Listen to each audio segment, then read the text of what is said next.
Are you ready? Agility from the champion. Oh, deep six. That could be it. Delivers this deep six.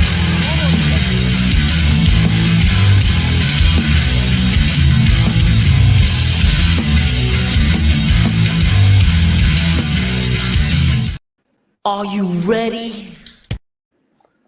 Hold on, one more time. Are you ready? Hold on, one more time. Are you ready? All right, I'm good. Brandon, are you ready? Episode 111. How you doing, man?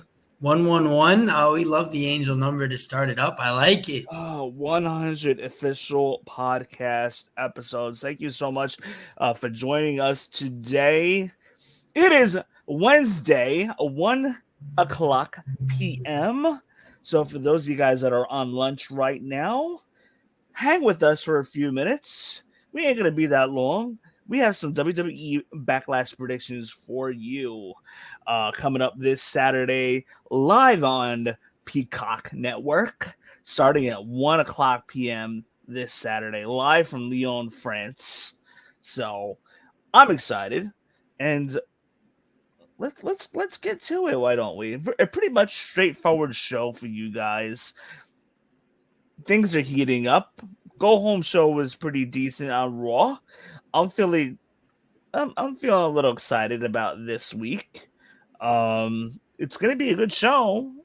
I feel like we already know what's gonna happen. Mm-hmm. And I feel like we're kind of like on a little bit of a cruise control right now. Headed into Backlash. The show is what it is.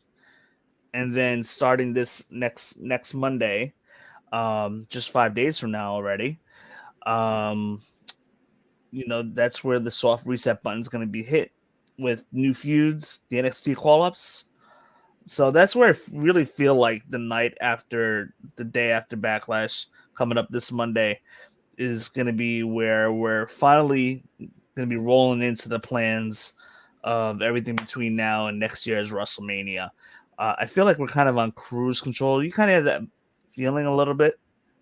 I That think we're kind of just like on a mode where, okay, let's just kind of get through this and the draft and Backlash and no title's going to change, whatever we think, and then if there was a lot more changes as we spoke on the draft a little bit, if there were a lot more changes to the draft, I might have had a different feeling. But like you said, a couple of days back, there weren't too many changes. So I think you're right. They've kind of entered that cruise control where we have the foundation of what we need. We had all our people there. Let's get a few people from NXT. Let's change up some guys that might have been stale, give them a couple new feuds.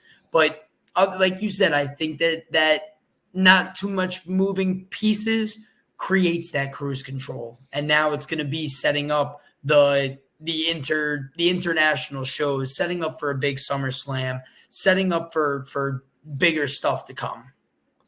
Yeah, absolutely. I feel like WWE Triple H is kind of throwing right now. We're at a point where Triple H is just throwing ingredients in the pot, and starting Monday, the stirring begins once we get past Backlash. Mm-hmm. But in the meantime, we got Backlash to talk about. What are the first? So right now it's listed 5 matches. It's very well possible, the way I see it, one more match could be added on. Maybe, if I had to guess, we see Sami Zayn, Bronson Reed, and Gable added on as a triple threat. I just don't see how they're going to do 5 matches.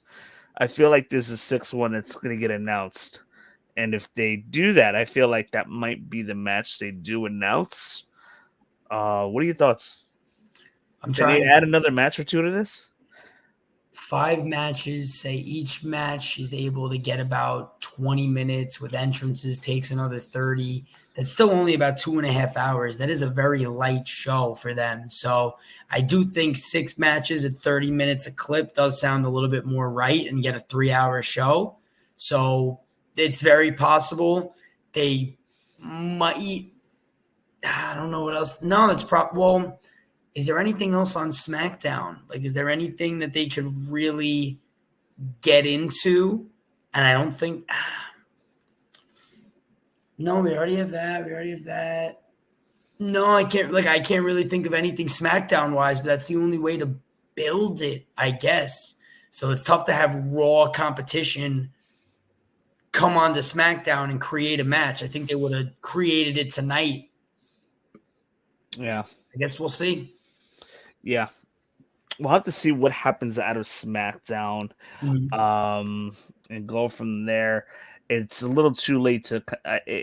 It's a little too late to slap on a Dragon Lee versus Carlito match as a result of what happened. So I'm just trying to think of maybe they can do a blow off match with Da Vinci versus Kaiser. Kaiser being European, not exactly from France, but from that region sort of, and Da Vinci, maybe they do the one-on-one match there. I feel like there's one more thing that they can add, and I can't really put my finger on it right now at the moment. But anyhow, if something pops up, we'll definitely throw in our little suggestions for sure.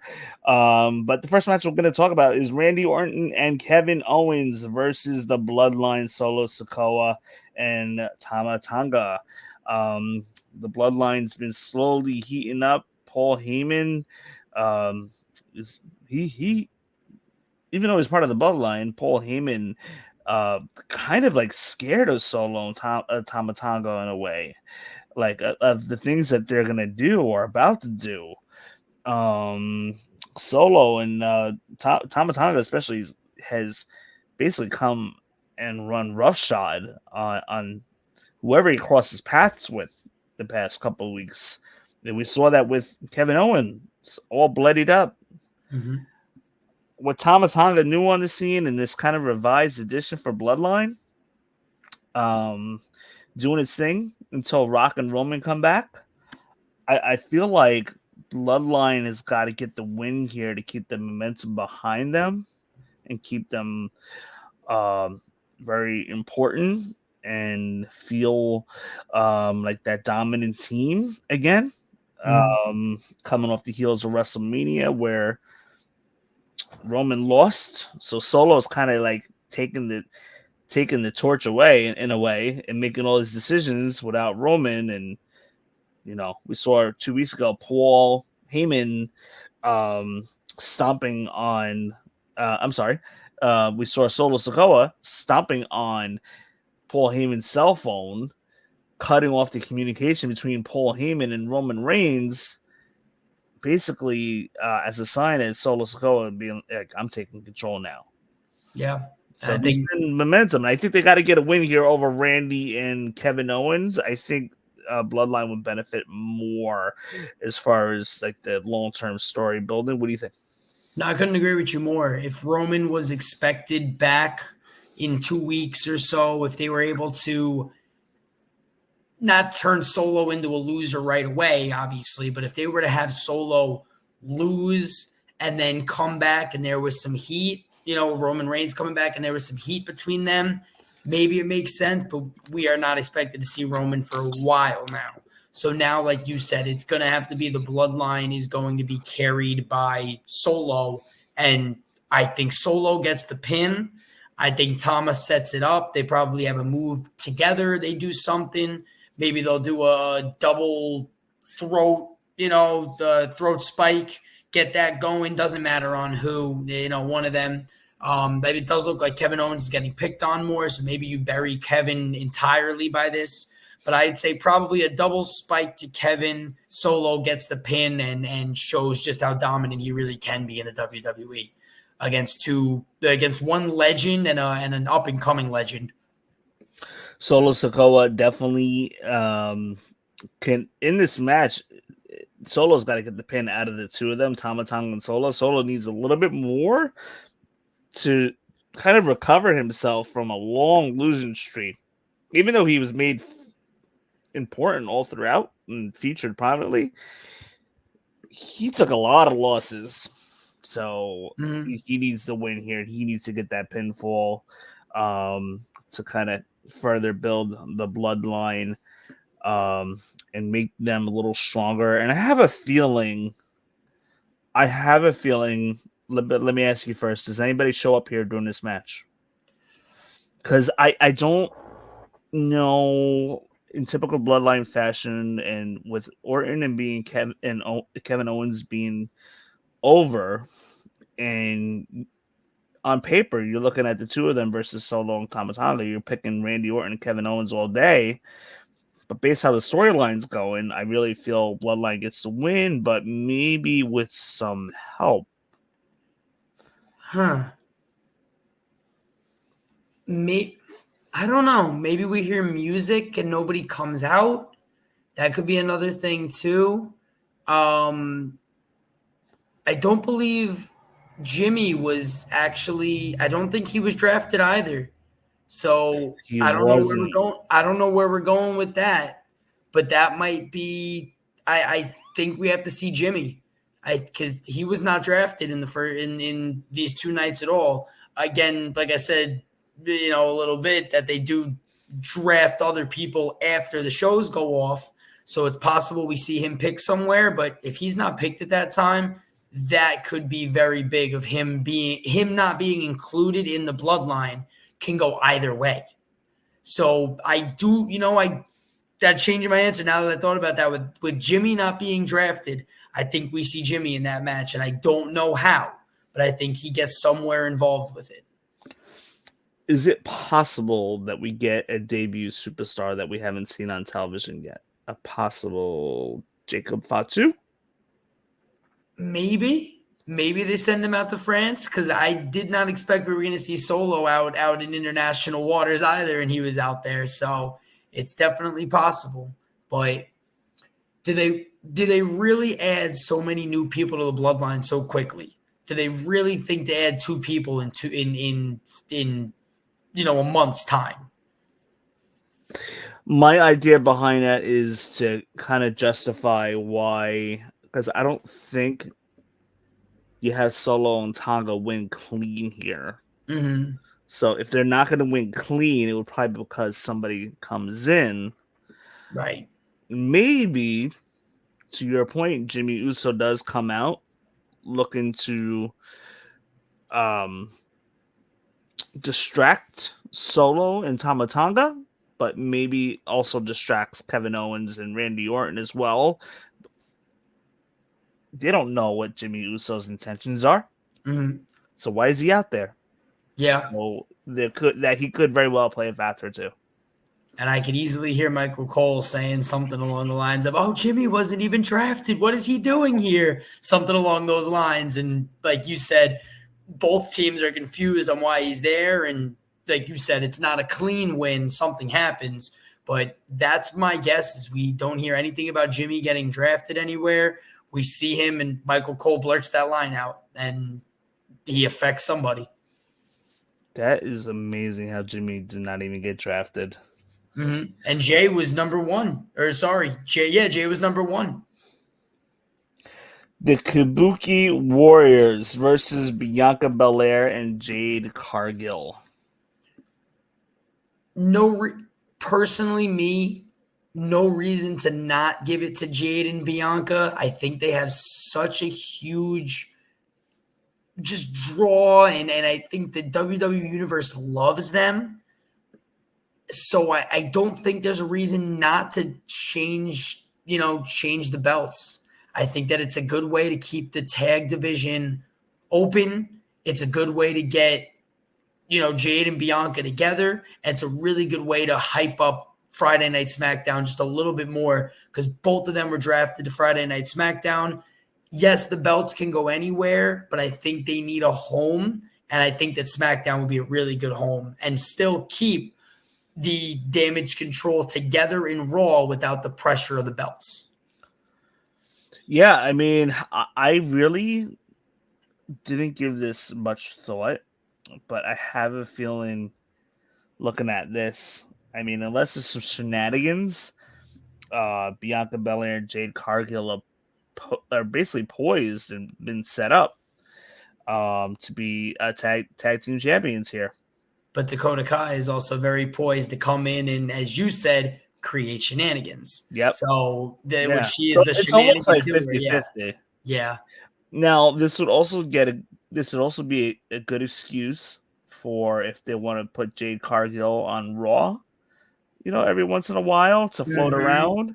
This could also be a good excuse to have Jade Cargill go down to NXT for a little bit and do a program with the tag team down there.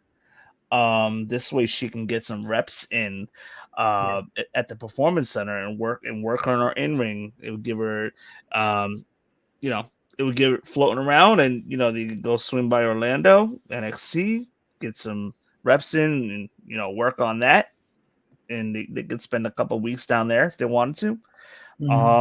So it opens up a lot of options for Jade as well. Yeah, then, Bianca doesn't need it. The Kabuki Warriors don't really need it. They'll still get other opportunities.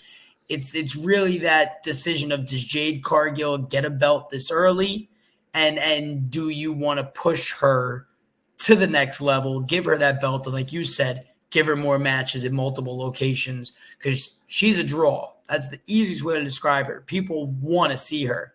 So whatever happens with her, it definitely makes more sense to give her more opportunities and put her on TV. So to get her moving on all three brands, smartest decision they could make, in my opinion. yeah, and especially as far as with the NXT part of it, have them do like a 3-4 week program with the NXT titles and defend down there too. Yep. And this way, in between, she can get her reps in and train with some of the wrestlers. It could only benefit her. For sure. Charlotte Flair did that for a month. She, while she had the SmackDown belt, she was facing off against people on NXT. Yeah. Like Lynch did the same thing. So it is definitely possible that these WWE stars go down to NXT and try to give a little bit of value there. Yeah, and the other thing too is these WWE stars go down to NXT to kind of get a feel of how the talent are doing in the ring. This way, Michaels gets the feedback from these veteran superstars to see how these wrestlers are doing. Like we saw with Tiffany Stratton, Becky Lynch came down to NXT, feuded with Tiffany Stratton, and Shawn Michaels basically got Becky's stamp of approval that Tiffany Stratton's the real deal, or at least for now, which is why Tiffany's on the main roster now. So sometimes these veteran stars go down to NXT just to kind of get a feel of how they're doing, this for feedback as far as in-ring work and stuff like that goes. So I think that's kind of what we've seen here. Yeah, I mean, I got Bianca and Cargill winning here. They seem to be the favorites, and like I said, if they lose, it's going to be for outside interference for sure. I would think. Bayley versus Naomi. Bayley defending her championship, her WWE Women's Championship, against Naomi and Tiffany Stratton. The feud here is really, I mean, this is at times this is going to be like a handicap match, especially at first, between Bayley and Naomi. If they, going against Tiffany Stratton, they both have beef against Tiffany Stratton. Don't think Tiffany wins it here for sure. Too soon. You got to build Tiffany up more, which I believe. I told her. I told everybody in the last show, on our post show on Monday night that we just did, that Tiffany Stratton is poised to be King of the Ring. Queen of the Ring or Money in the Bank winner, to kind of help get her to the next level. But that would be a pretty surprise. And the other thing too is Bayley just won this belt a month ago. Don't see her losing it this soon. I honestly got Bayley retaining. Naomi, she was a recent women's champion for TNA. She's always going out there and having good showings. And Tiffany's been good too. I just don't think she gets it yet. But how do you feel about this match? Because I think we're going to get a banger. I was going to say, it's definitely going to be a good fight, and I think it is going to have to be Tiffy time, even in a loss. She's going to have to prove why she got the chance in the first place.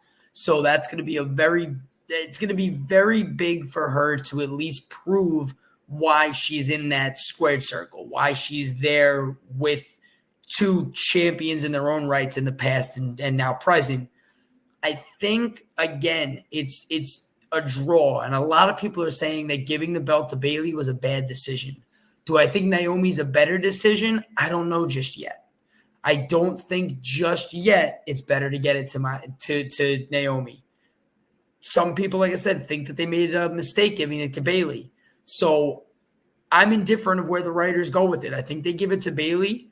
I think that they keep it on her, but I wouldn't be surprised if if Bayley's days are numbered as champion, because I don't think there's too much, that is drawing people in. I know I use the word draw a lot, but I think that not too many people are interested in the Bayley belt the way that the writers and a lot of other people thought other people would be. So it is tough, a little balancing act of trying to see if people want Bayley to be the champ.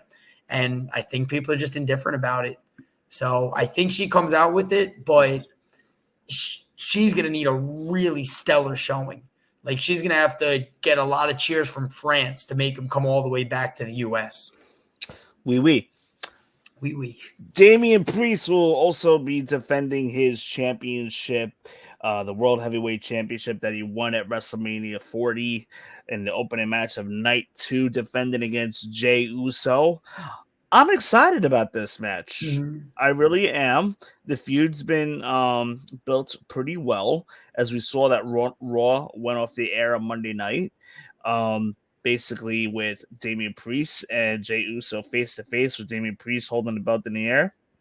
The last classic stare down before their bout this Saturday in France.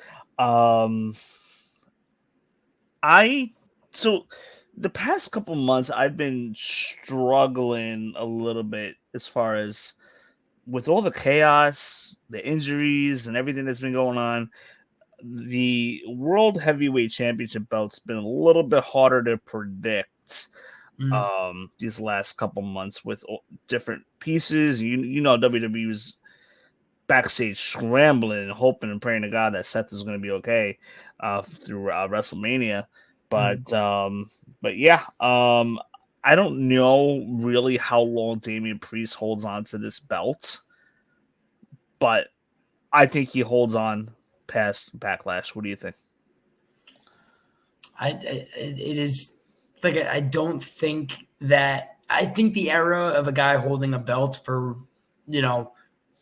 one defense is gone. A lot of these guys do hold them for that, 4 to 6 month period. So I think he does make it out of this one. Again, that outside interference is really where WWE makes a lot of their money, makes a lot of their storylines for weeks, if not months to come. So I think we get another outside interference. JD's probably going to screw it up. Some type of way, you're going to see JD involved. You can almost guarantee you'll see Finn, or Dominic is usually out there protecting his Hispanic friend and mentor almost, as he does have a 10-year, actually more than 10 years, but he does have 10 years on him. I think close to 15 actually. So I do think we see plenty of people on the Judgment Day, but I do also think we might see some other people supporting Jey as well. So I think it'll be another one of those matches where we see a couple of outside interferences, but Damian Priest retains. Is it possible? I don't think so at this point, based on how the Bloodline obliterated Jay's brother, Jimmy. Is there any chance that Jimmy shows up in this match? I'm kind of leaning towards no, and more so leaning towards the fact that Jimmy would probably show up in the first match that we talked about, in the tag match with Randy and KL versus Bloodline. But any chance that Jimmy shows up here? I feel like Jimmy and Jay are going to cross paths at some time during this night. It's like you said, and like I was saying before, when you don't have Jimmy as a draft pick, anything can happen. So if you don't, I think we definitely see Jimmy somewhere tonight, somewhere in the night, like you said. that first match, Randy versus KO, if we don't see him, then he goes then he goes the other direction. And he does face Jay in some type of way. So I think there's a chance, but it's all going to depend on if we see him in the KO and Randy interaction. And this, of course, is all assuming if Jimmy even travels to France. Right, exactly. Like I said, I can't remember if it was both Usos or one of the Usos had a very tough time traveling to Canada at one point. So I know one of them had, I don't know if it was visa or travel visa, or one of them had issues. So it might be very tough for one of them to travel. And our last match, we have Cody Rhodes defending the WWE Championship versus AJ Styles. I mean, listen, let's be real. This is going to be a great match, but at least according to my predictions, I don't have Cody losing this belt for another year. He's going to keep this belt at least until Survivor Series or WrestleMania of next year. And in my opinion, it's going to be Gunther. Now that could change, but Gunther just seems to be the standout feud between that, like, of a must see. He's on my short list of must see opponents against Cody, and Gunther is there. But getting back to this, Cody versus AJ, first time ever that they're wrestling. AJ Styles has had history against a Rhodes family member, fighting Dusty Rhodes a long time ago on TNA. We're looking at probably like 2005, 2006 or something like that, when AJ had short hair, like, you know, and he was a young man at the time. Yeah. So we got Cody defending against AJ Styles, and you know, let's cut to the chase. I mean, I got Cody winning, but I have a feeling we have a very, very good match here for sure. No, I'm surprised that both of these guys have been wrestling for 20 years and they haven't found a way to face each other. Like, that's scary. In the indie scene, it's just anywhere. Very surprised that we hadn't seen them versus each other.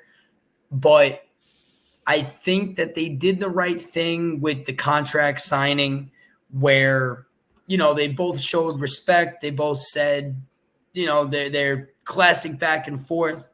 AJ saying that I learned a lot from your father and I respect your family, but like, I need to hold that belt again. I need gold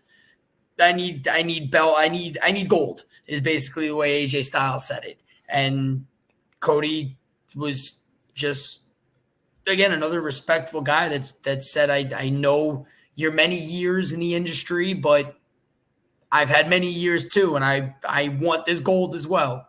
So it's good to see a respect versus and I hate you versus I hate you. So I do like the respect that they're giving to each other. I think they both deserve it. They both deserve their flowers, being in the industry for so long. And like you said, it's going to be one hell of a match. Yeah, I have a feeling this is going to be a banger for sure. I don't really see any interference, really. I mean, if it were to happen, maybe the club, so to speak. Maybe they do something support AJ. Well, the thing was that AJ also, over the last couple of months, has pushed away the OC. The OC was one of the other draft picks that were picked not during the draft, but in the aftermath of night one. So it is definitely, and they were picked for SmackDown as well. So it is a very good chance that we see the OC maybe have that backstage interaction of like, do you need me or do you need us? And AJ says, no, I don't need you. They might go out and mess with AJ instead, and that might lose him. And then they really break. But it's definitely tough to know exactly what's going to happen with the OC and if they do get involved. Yeah. And after this, I mean, AJ needs something to do. Like, if there's any star that may have gotten a little stale, in my opinion, to me, it's AJ. Like, I'm not really. He's not doing anything right now that's helping me get invested. You know, I'm watching, of course, but I know he's gonna have a good match. But what's next for AJ after this? I really do not know. except maybe reforming the OC, make amends or something. But that won't be a factor to Cody losing or anything like that. Cody's definitely winning this match for sure. So one last question to you, as far as Backlash goes. Who shows up? Who's showing up at Backlash this year? Oh, say like any comeback or anything, or you're just saying? Yeah. I don't know if we see any comebacks. I really don't think it. Like I don't. With all the matches that are already planned out, I don't think there's anybody that's too invested in any of the storylines to change up the storyline that's going on. Do you have anybody in mind? The way you asked, it made it sound like you have somebody in mind. I got a bold prediction. We've been seeing the vignettes of Bo Dallas, Okay. Uncle Howdy, so to speak, and I'm looking at this match lineup. It could go either way. I think he could show up in a Damian Priest versus Jey Uso match, but I don't think they're gonna do a feud with Uso because that's gonna be for Logan Paul.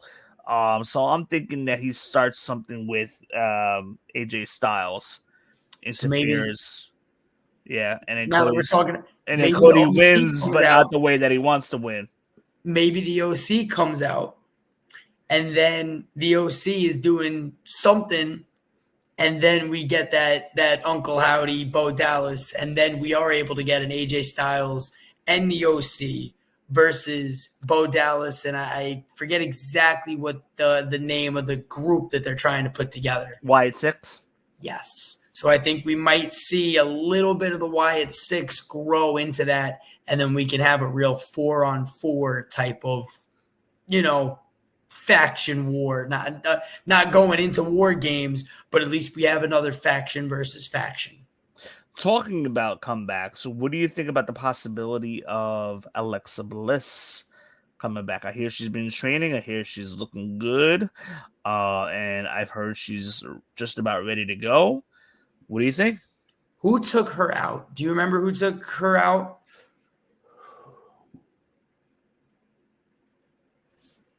I can't remember who injured her, because if it is, could have been Rhea. Naomi, if it was Bayley or Naomi, I think it was Naomi was gone by that time. So if it was Bayley, it's very possible we get Bayley versus Alexa Bliss. That's another that is a big possibility. Other than that, I don't see it.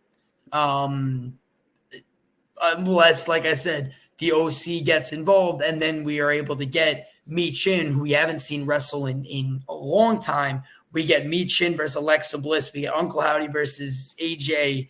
We get some other guys that might be involved. Eric Rowan might come back, and then we get an Eric Rowan versus a Luke Gallows, and we have like a great, that would be a very big move that WWE could pull off at Backlash, is getting the OC with AJ Styles, and then getting Uncle Howdy to come back with an Eric Rowan and with an Alexa Bliss, and have them take each other on.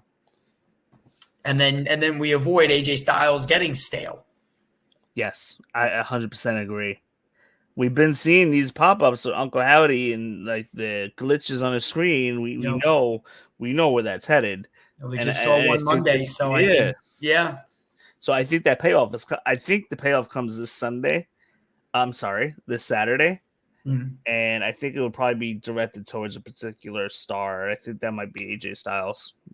I would love it, and if we see it, I'm texting you right away, because that would be absolutely crazy.